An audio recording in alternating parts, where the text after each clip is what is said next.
The average dentist is taught that this is a complicated problem, which it is not when you understand what the pathophysiology is, the real pathophysiology, not the made-up pathophysiology that is taught in dental schools and elsewhere. It's not a big complicated problem. You just have to understand a little bit of cell biology and a little bit of neuroanatomy and a little bit of gross anatomy. Anyway, the title of this episode is TMD is a much bigger problem than thought previously. TMD is a much bigger problem than thought previously.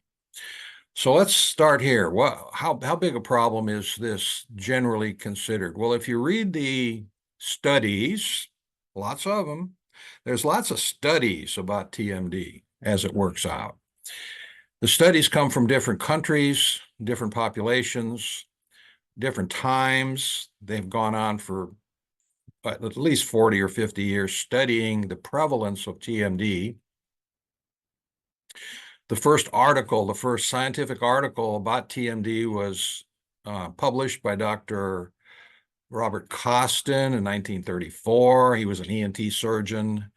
I mentioned his seminal article, which described some of the symptoms and brought it to the attention of the readers that the cause was lack of dental support. In other words, missing posterior teeth.